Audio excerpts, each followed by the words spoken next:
What's happening, folks? Back with another reaction, back with some more Flock of Seagulls, and we're jumping ahead in time. Indeed, I reached the end of the material I had available to me with Dream Come True, and I went poking around online, and I was able to find a copy of the 1996 album, The Light at the End of the World, a phrase I do enjoy. There's a drama and a poetry to that.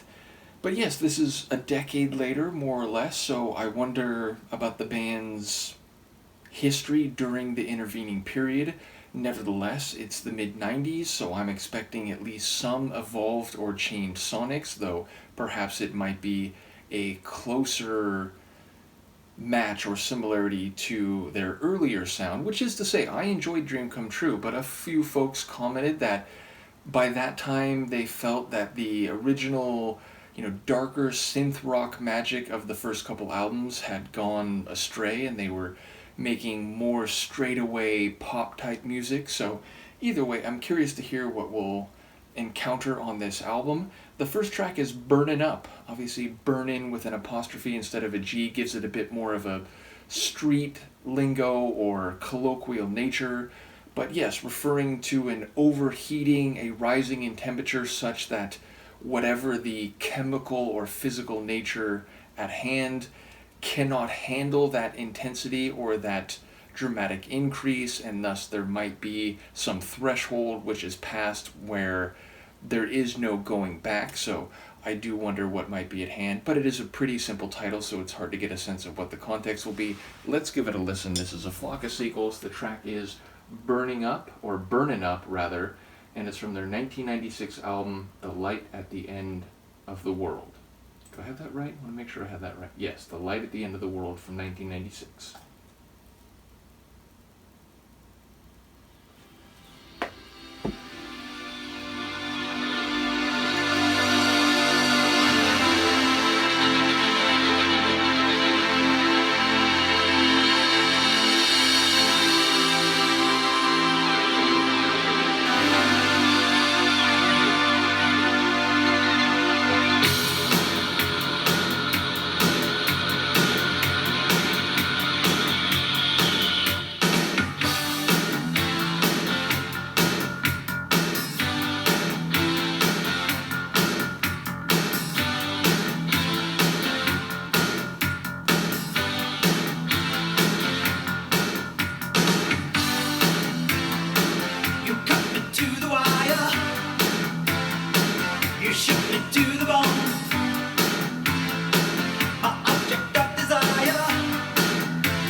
come true. So yeah, it's actually interesting in that it sounds more like an 80s tune than a mid 90s tune, but not in a bad way. Not like, oh, they're just stuck in that sound, but almost without being exactly like their earliest stuff, because I think it's a bit brighter, it's a bit, the big, like almost stadium style keyboard riffs with more epic guitar, less, atmospheric guitar work, like in something as I Ran. But yeah, it feels like it's a bit throwback, it's a bit retro, but in a way that feels less, slick pop oriented and more, again, pushing into an epic and a bit more intense sonic styling.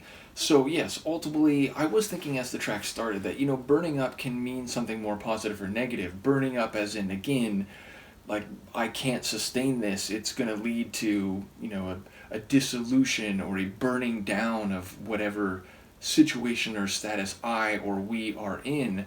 But of course, burning up can be passionate, it can be an inability to resist a fiery desire. And I think the track does both here. I think there is that latter sentiment, but also lines like cutting to the bone and up against the wall, where it sounds like a threshold where there's a danger to it. So I feel like there's maybe both sides of that thematically. I do enjoy his vocals with the burning up, burning up. It feels like the intensity of the feeling is expressed in his vocal work. And as I said, there's some big keyboard chords which give that sense of drama or epic quality. The guitar work as well, sort of hitting a bit more of a epic solo type of guitar. So yeah, it feels like that's a long tune. I want to say that's at least 5 minutes.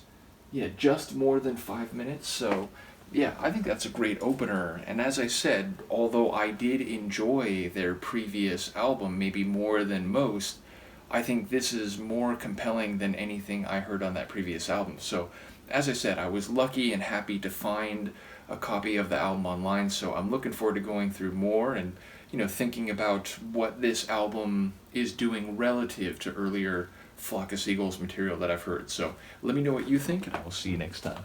Peace.